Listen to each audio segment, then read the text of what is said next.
Hi, I'm Dr. Christina Conolly, and welcome again to our MCPS video series, Waymaking. Our goal is to help families make their way through many of the emotional challenges we are faced with today.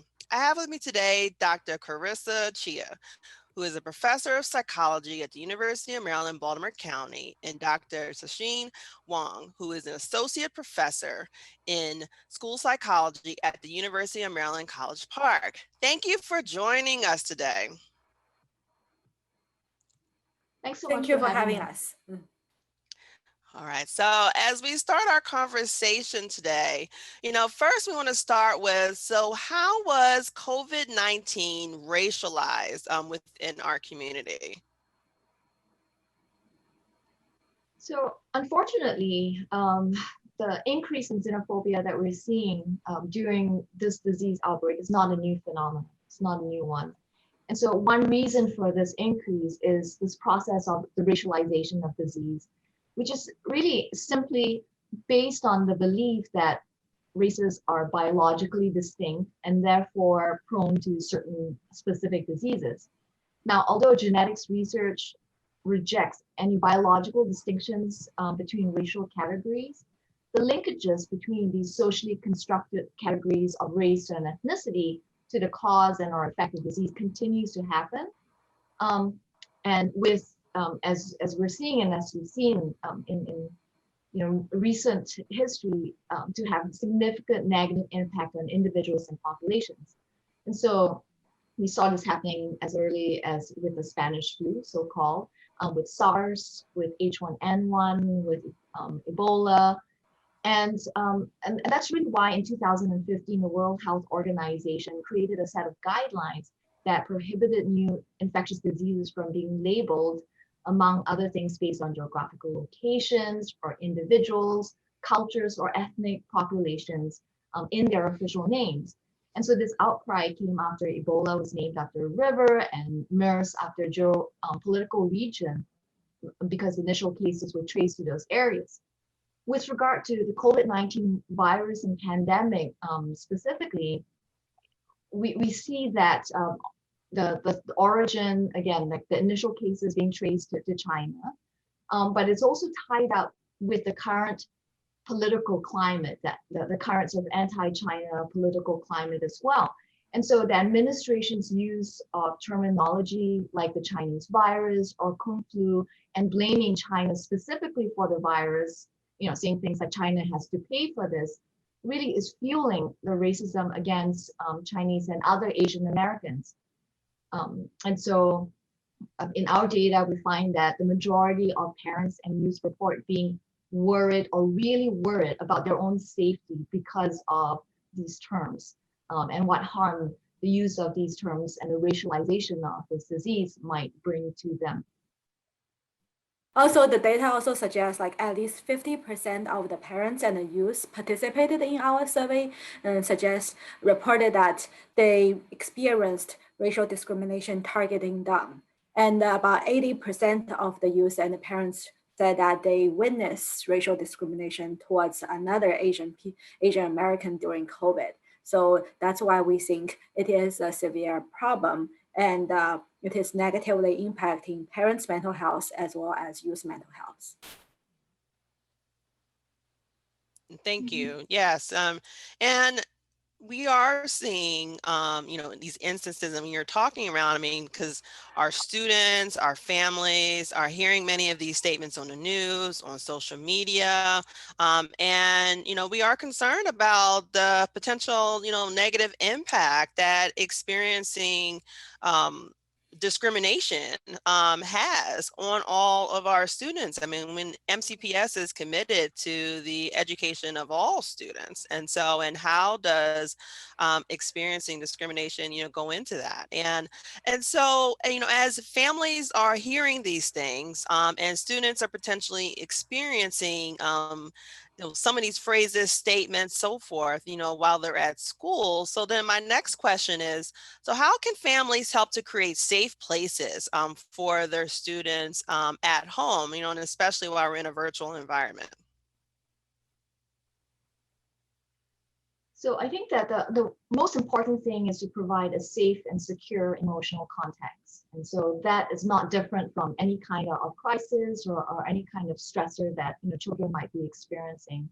For parents to make children feel heard and supported, and to validate their experiences, their feelings and thoughts. And so, to validate and support before coming in, as parents, we're naturally wanting to protect our children. We're naturally wanting to come in and fix things for them. But I think it's really important to first validate and reinforce that what they're feeling and what they're experiencing is real and it's important to them before coming in and trying to fix problems for them. Another thing that we do recommend is that parents engage in some proactive strategies to prepare their children. And so psychologists call these racial ethnic socialization strategies. And many ethnic racial minority families are engaging in these practices, such as empowering children to feel pride about their cultural heritage and traditions. And so those are some more positive aspects, but also preparing children for the discrimination and that they might experience. To prepare them that this might be coming, to be open and willing to talk to them about these experiences, but then also to give them tools that they can use, when these experiences happen to them. Yeah, I totally agree with Dr. Cheah. So when parents are trying to validate the children's experience, you can first acknowledge this is really happening. Maybe you can say COVID is making many people afraid and angry, and it's causing people to say horrible things. Or you can say this is discrimination, this is not okay. I'm going to talk to your teacher or talk to authorities to make sure we keep you safe. You can validate those kids' feelings, like you might say, okay, those words really hurt. And I know you must feel really bad about it. But you also want to reframe it so kids know it's not their fault, right? It's not our fault. What they say does not define who you are. So foster positive racial identity, ethnic identity, promote children's social emotional learning and self-esteem are definitely helpful to combat the negative impact bullying and discrimination may have on the kids. On the other hand, parents can also teach children skills to use when they experience discrimination like this. So sometimes it's hard for kids, especially young children, to think about what to say on the spot. Say, for example, during class and over Zoom, some kids might say, okay, I don't like Chinese people, they brought virus here. So as someone who's Chinese, I might be shocked and not knowing what to say. And the teacher might not notice it, but parents can teach kids to say, stop, right? That's not okay. And it's not okay to blame each one group for this pandemic that's impacting everyone in the world now. And if kids experience mild things, like you might decide it's better to just walk away and ignore it or log off from the computer. And it's also important to encourage children to seek help. So the issue with cyberbullying is a lot of time victims might not want to tell their parents because they worry if I tell my parents, they are going to take my phone away. Then I won't be able to chat with my friends. We're supposed to play Fortnite together at this time. And if I don't go, they will all be mad at me. So I cannot tell them, right? I need my phone, I need my device. But you want to have a positive relationship with kids so they know that you are there to support them and you want to keep them safe. So they feel comfortable to seek help from parents, from teachers, from educators, from principals, psychologists, so that when they experience difficulties, there is a place for them to go and they can get help. Right. And what you all are describing are many of the same experiences. So not just, I know you brought up an example of students who have a Chinese background, but also other students of color from a variety of backgrounds experiencing similar issues with comments made to them because of, the climate that is out there in America right now, whether it's talking about immigrants or people from different religions or different ethnicities, whatever it may be. And so my next question then gets into, so how do we create coalitions between different communities that are experiencing racism? And because when incidents occur, many communities, they feel isolated. And many folks maybe not recognize the similarities that occur within the experiences because, I mean, racism, discrimination, you know, any of the other isms, they're common experiences that are had between many people. And so what can folks do, you know, in order to come together, to order to combat issues of racism or whether it's discrimination with religion, whatever it may be, how can folks come together? I think it's really important for all of us to remember that these experiences of racism have a shared root, you know, coming from systems that were designed to maintain white dominance and supremacy over all other groups. And while specific events may trigger greater victimizations or targeting of certain groups, so 9/11, you know, we saw an increase targeted against Muslim Americans. And so it may be different at particular points in time. The marginalized communities, as you mentioned, Christina, really need to see the bigger picture, to see the system for what it is, and to understand that we need to work together. The other thing that the system does very well is to pit groups against each other, to pit minority groups against each other, and to divide us. And so we're, you know, socialized to think about this as a zero-sum game, right? So if someone else is getting assistance or attention or support, that could mean that my group is getting less attention and support.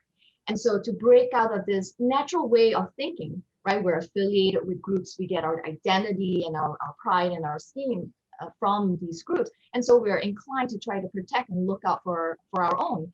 But we need to rethink who we consider as our own, right? Like, and how we can work together. And so these coalitions does not mean that we ignore the specific needs of any one group, because there will be specific, you know, histories and racialization stories and narratives that are tied to particular groups that need specific mechanisms and processes to address.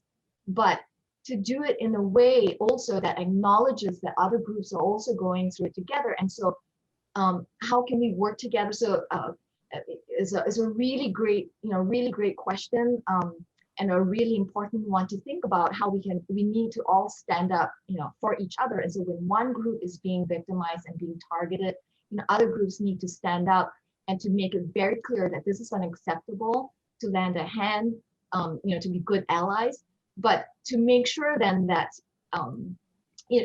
that this, you know, continues, that this larger picture is kept in our mind. And there are specific things that, you know, so as parents and families that we can do as well. And so Cixin, you have some ideas about these as well for young children? Yeah, children as young as 3 or 4 years old notice their racial difference, the skin color, the food you eat, maybe you eat Asian food, you eat different kind of food. Children notice those different at a very young age, and parents tend to be very hesitant to bring the issue up. And when you see it on TV, then you might choose to turn off the TV because you feel the kids are too young, they don't understand it. But research did show that surprisingly, children notice racial difference from an early age. And the small things like encourage cross-racial friendship, and invite kids from different backgrounds to the birthday party, and go to school's multicultural night to celebrate other culture, but also share your own culture with others. All those activities can help encourage friendship, encourage multicultural awareness, and encourage tolerance. And sometimes as parents, we might also want to check for our own bias. So as Asian, that we might always hang out with Asians only. Then that kind of what message do we send to our kids, right? It's great that we go to, like we just had Mid-Autumn Festival and people were making mooncake and teaching other people make mooncake on Zoom. But it would be great that you share that with other kids, like who never had mooncake before, and maybe you can show them it's really yummy. And then with food and share food, share culture with others can help reduce this misunderstanding, and people are more likely to feel comfortable and don't think, okay, the sushi thing is weird. When they taste it, maybe it's very good. So encourage friendship, share culture with others can be small things to do.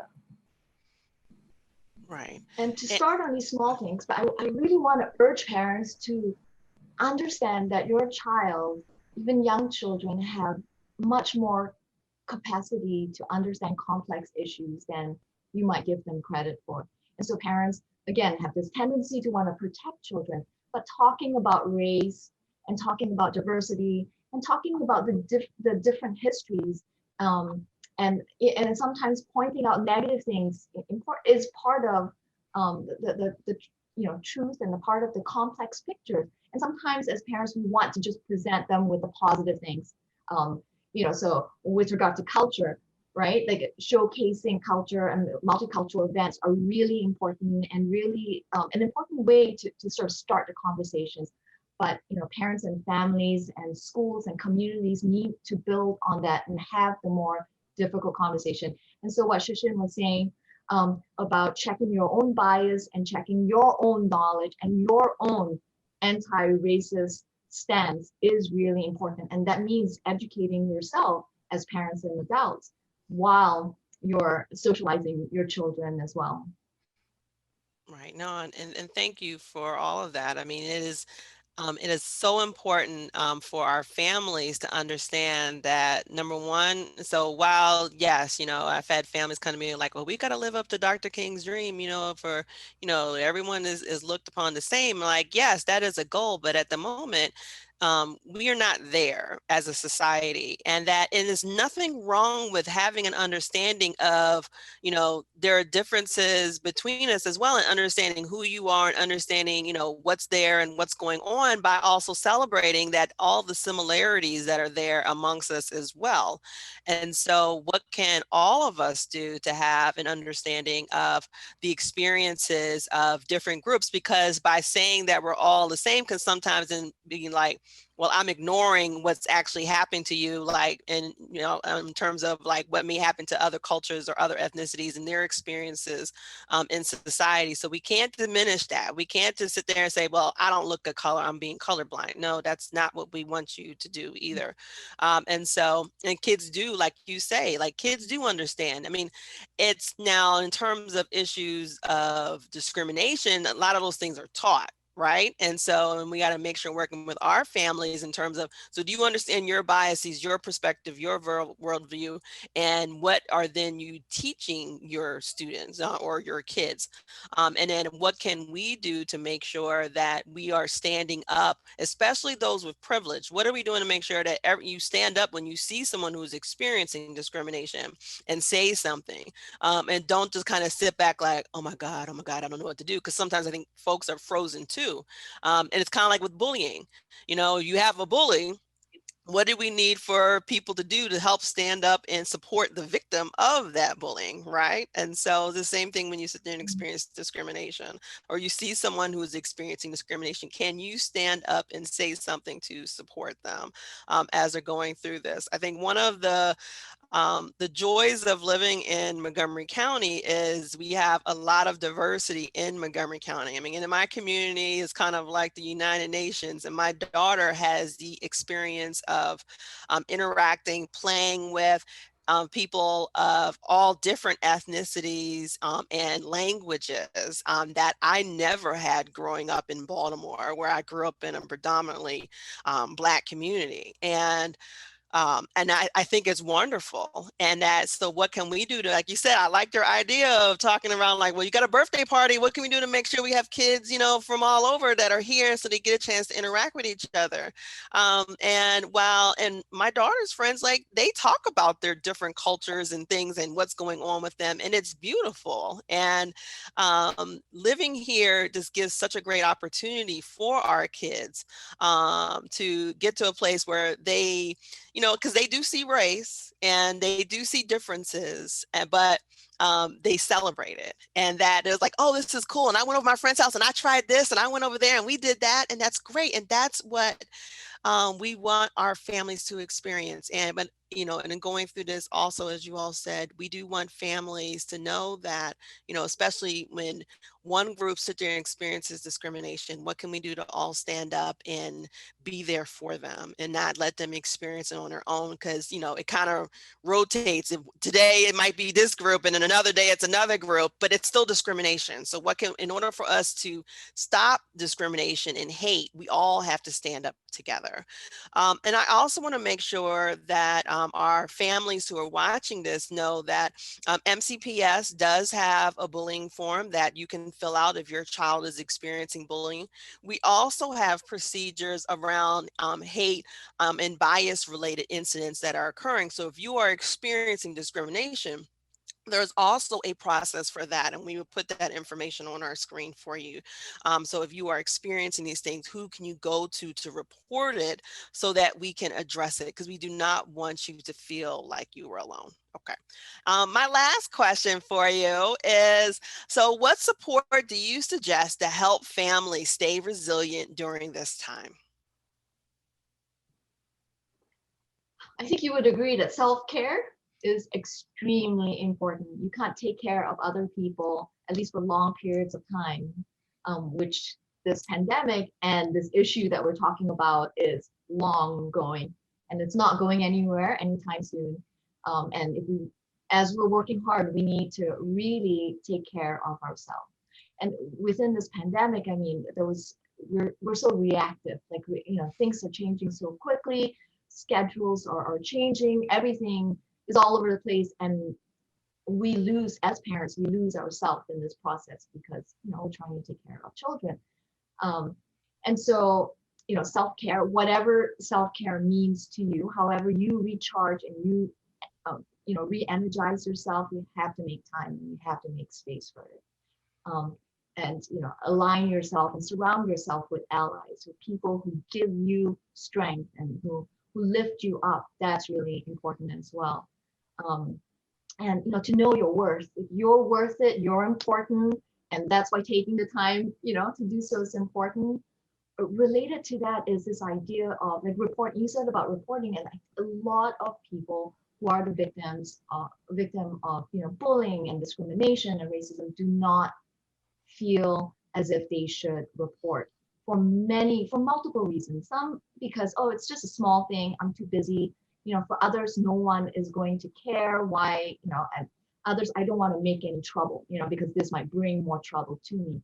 And I think that, you know, talking to parents and their children, it's really important to document, because there are people care, people want to change this, but without documentation, it just makes it much more difficult to do so. And even the act of documenting reinforces to the person, you know, reporting it, that this matters, that I matter. And so, you know, staying resilient means arming yourself with self-care, with knowing your worth, with knowledge and tools. And so read up on you know, all these things that we've been talking about on Asian American history, if you're Asian American, on Black history, to understand, you know, how these acts of racism are situated within the larger context, and taking, because once you do, you start to depersonalize it a little bit as well, right? And it's not just like one person targeting another person, or even one small, you know, group of people targeting another group of people. And it actually is empowering to understand what the broader system is, and it gives you other tools and other ways to be able to sort of, you know, to manage the stress that we're experiencing. And when I think about resilience, I'm also thinking about, you can think about, like, look at things more positively. So even though it's not fun to stay home all the time and have your kids at home all the time, but it's also another opportunity to figure out a new way of interacting with each other. And when kids get older, usually we see is when they are adolescents, they don't want to spend time with parents. Now they are forced to spend time with parents, so make full use of it. do something together as a family. So maybe in the past you were too busy to have to go to gym, sports, and you just don't have time to do something together. Now this is a great opportunity to develop new family routines, maybe cook dinner together, look into family recipe, and all the stories from great grandma during World War II might be just something you need to help you go through COVID. So look at situation positively, and sometimes when we see the cup with half of the water, we say, okay, it's half empty, but it's also another person might say it's half full, right? So kind of look at situation differently, and take good care of yourself, of course, and seek help. And there are help out there. There are free hotlines, and at school, there are school counselors, school psychologists. MCPS have this Be Well 360 program, and we want to plug it. And it's mental health awareness fair coming up. So there are a lot of resources through the school district. Maybe seek help, use those resources. MCPS have Parent Academy on the go, so you can listen to a lot of experts talking about maybe college application, social emotional learning. So there are a lot of resources available through MCPS. It's a good opportunity to look at into the resources and seek help, and don't feel afraid, and don't feel it's a shame to seek help, because there are a lot of resources around us. Thank you. So yeah, that you gave us a lot of resources and suggestions for our families. So, and thank you for plugging our Be Well 365 initiative. We always appreciate that. So, and so as we close, I do want to thank Charissa and Cixin for your time to be with us today. We want to thank our viewers for joining us for Waymaking. To send us additional questions and topics to discuss on the show, please visit the link on your screen. Please visit our MCPS TV playlist for additional Waymaking videos, and please join us next time on MCPS Waymaking.